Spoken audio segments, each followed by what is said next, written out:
Hey, salut toi, j'espère que tu es en forme. Alors aujourd'hui, je vais te donner quelques ingrédients pour remplacer. Alors désolé si je regarde un peu en bas, parce que j'ai changé de caméra, enfin je me filme avec l'ordinateur en fait, et du coup, je sais plus où regarder. Enfin bref, ça c'est pas très grave.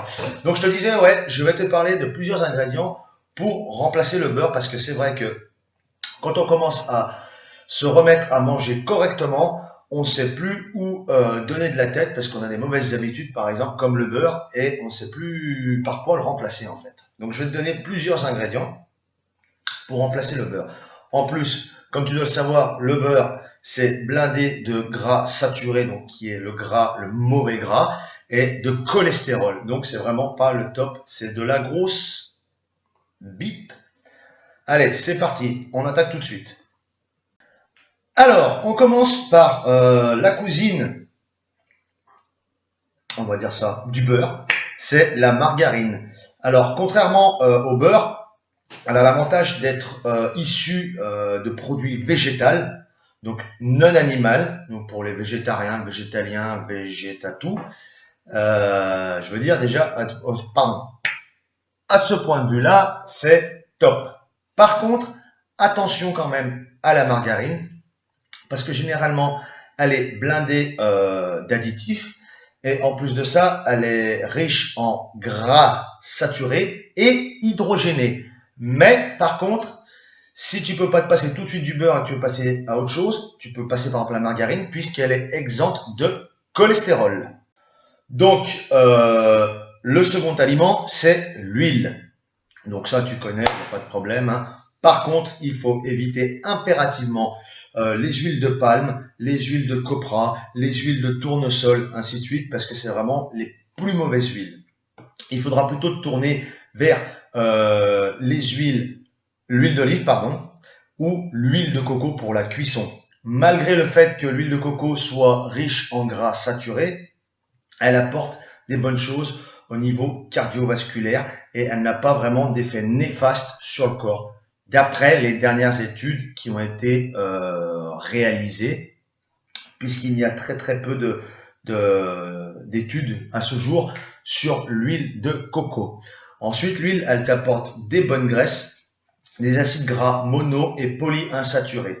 Donc ça, voilà, tu peux déjà remplacer. Alors toujours pareil, par contre, si tu remplaces le beurre par l'huile, pardon, n'oublie pas, tu mets un petit peu d'huile dans ta casserole, tu laisses chauffer 2-3 petites secondes et tu essuies avec un sopalin juste pour laisser une quantité adéquate pour faire ta cuisson.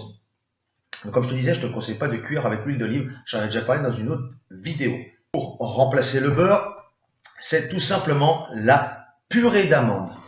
Parce que, bon, après, pas spécialement la purée d'amande, mais c'est la plus simple à trouver, on va dire. Après, il y a de la purée de noisette, de la purée de noix, enfin voilà.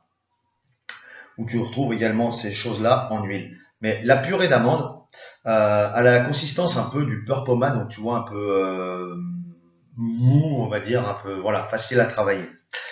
Par contre, elle est exempte de lactose. Voilà, ça c'est déjà bien. Exempte de graisse saturée et de cholestérol, bien sûr. Et elle t'apportera des fibres, du calcium et de la vitamine E, par exemple, pour la purée d'amande. Donc, tu vois, c'est un très très bon allié. Et au niveau du goût, c'est pas non plus, ça sent pas très très fort l'amande, à moins que tu en mettes 15 kilos, mais c'est toujours pareil. Toujours des doses petite, précise, juste ce qu'il y a besoin pour faire ta cuisson ou pour mélanger dans tes gâteaux par exemple. Ensuite, toujours pour tes pâtisseries, tu peux remplacer ton beurre tout simplement par la banane. Alors la banane, il va falloir simplement l'écraser pour en faire une espèce de beurre pommade, un peu comme tout à l'heure avec la purée d'amande. Alors il faut savoir que si ta banane est vraiment facile à écraser, elle aura vraiment un goût très fort. Donc privilégie les bananes un peu plus vertes, comme ça le goût sera un peu moins prononcé si tu ne tiens pas à avoir le goût de trop le goût pardon, de banane dans tes gâteaux. Ensuite, donc tu as tous les produits type laitier, on va dire petit suisse, fromage blanc ou la ricotta par exemple. Alors ça c'est très bon aussi puisque bon à part si tu n'aimes pas les produits laitiers, bon ça un autre problème, mais tu peux tout à fait remplacer ton beurre par ces produits-là pour faire par exemple tes pâtisseries, parce que c'est bien meilleur. Par contre, attention, si tu utilises ça, fais bien attention de prendre des produits laitiers, donc par exemple le fromage blanc, à 0%. Ne te fais pas couillonner dans les yaourts, dans les trucs comme ça, parce que généralement, même si c'est marqué 0%, c'est 0% de matière grasse, bien sûr, mais tu vas avoir 2 tonnes de sucre apporté en plus. Donc vérifie bien que ce soit 0%, que ce soit blanc. Point barre. Ensuite, tu peux utiliser également la compote de pommes pour remplacer toujours ton beurre. Ça, bien sûr, pour les gâteaux, tu vas pas mettre la cuisson et faire, voilà. Pour les cuissons, tu gardes les huiles, les margarines, voilà. Là, c'est tout ce qui est pour gâteaux ou les préparations un peu, voilà. Donc, je te disais, oui, donc la compote de pommes, ça te permet simplement d'avoir un gain au niveau calorique. Donc déjà, il n'y a pas de cholestérol, toujours pareil, il n'y a pas tout ça. Par contre, tu fais bien attention, c'est que ta compote de pommes doit être sans sucre ajouté. Parce que généralement, tu sais, c'est les machins, les trucs commerciaux. Regarde bien tes étiquettes, c'est important, sérieux, c'est important. On nous fait trop bouffer de merde. Donc tu fais bien attention qu'elle soit sans sucre ajouté. Ce qui va te permettre dans un premier temps, déjà dans tes pâtisseries, tes gâteaux, tout ça, de limiter la dose en sucre apportée, puisque la compote de pomme est déjà sucrée.